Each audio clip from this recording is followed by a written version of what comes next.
জয় গোস্বামীর এই কবিতাটা এত অজস্র আবৃত্তিকার এত অজস্র সুন্দরভাবে বলেছেন যে আমার কবিতাটা ধোপেই টিকবে না। তবুও এই কবিতাটা আমার ভীষণ প্রিয়। আমি পড়ছি, আপনারা নিজ গুণে মার্জনা করে নেবেন। মালতীবালা বালিকা বিদ্যালয়, কবি জয় গোস্বামী। বেণীমাধব, বেণীমাধব, তোমার বাড়ি যাব। বেণীমাধব, তুমি কি আর আমার কথা ভাবো?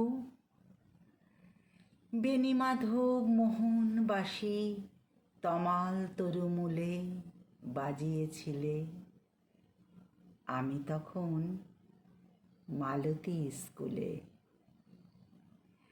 ডেস্কে বসে অঙ্ক করি, ছোট্ট ক্লাস ঘর, বাইরে দিদিমণির পাশে দিদিমণির বর। আমি তখন নবম শ্রেণী, আমি তখন শাড়ি। আলাপ হলো বেণীমাধব সুলেখাদের বাড়ি। বেণীমাধব, বেণীমাধব, লেখাপড়ায় ভালো, শহর থেকে বেড়াতে এলে আমার রং কালো। তোমায় দেখে এক দৌড়ে পালিয়ে গেছি ঘরে। বেণীমাধব, আমার বাবা দোকানে কাজ করে। কুঞ্জে অলি গুঞ্জে তবু ফুটেছে মঞ্জুরি, সন্ধ্যাবেলা পড়তে বসে অঙ্কে ভুল করি। আমি তখন নবম শ্রেণী, আমি তখন 16। ব্রিজের ধারে বেণীমাধব লুকিয়ে দেখা হলো।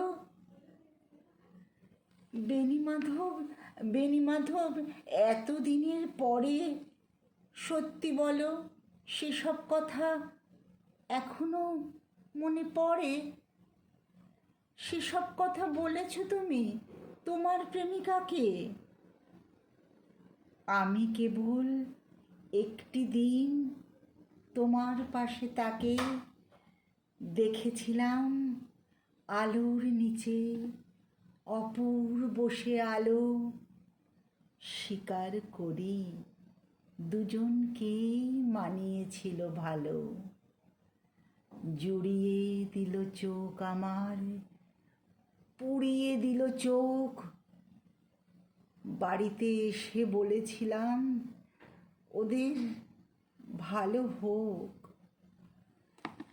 রাতে এখন ঘুমোতে যাই একতলার ঘরে, মেঝের ওপর বিছানা পাতা, জ্যোৎস্না এসে পড়ে।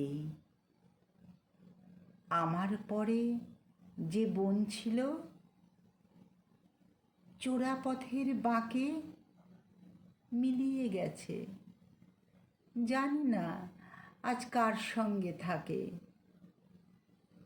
আজ জুটেছে, কাল কি হবে? কালের ঘরে শনি। আমি এখন এই পাড়ার সেলাই দিদিমণি। তবু আগুন, বেণীমাধব, আগুন জ্বলে কই? কেমন হবে আমিও যদি নষ্ট মেয়ে হই?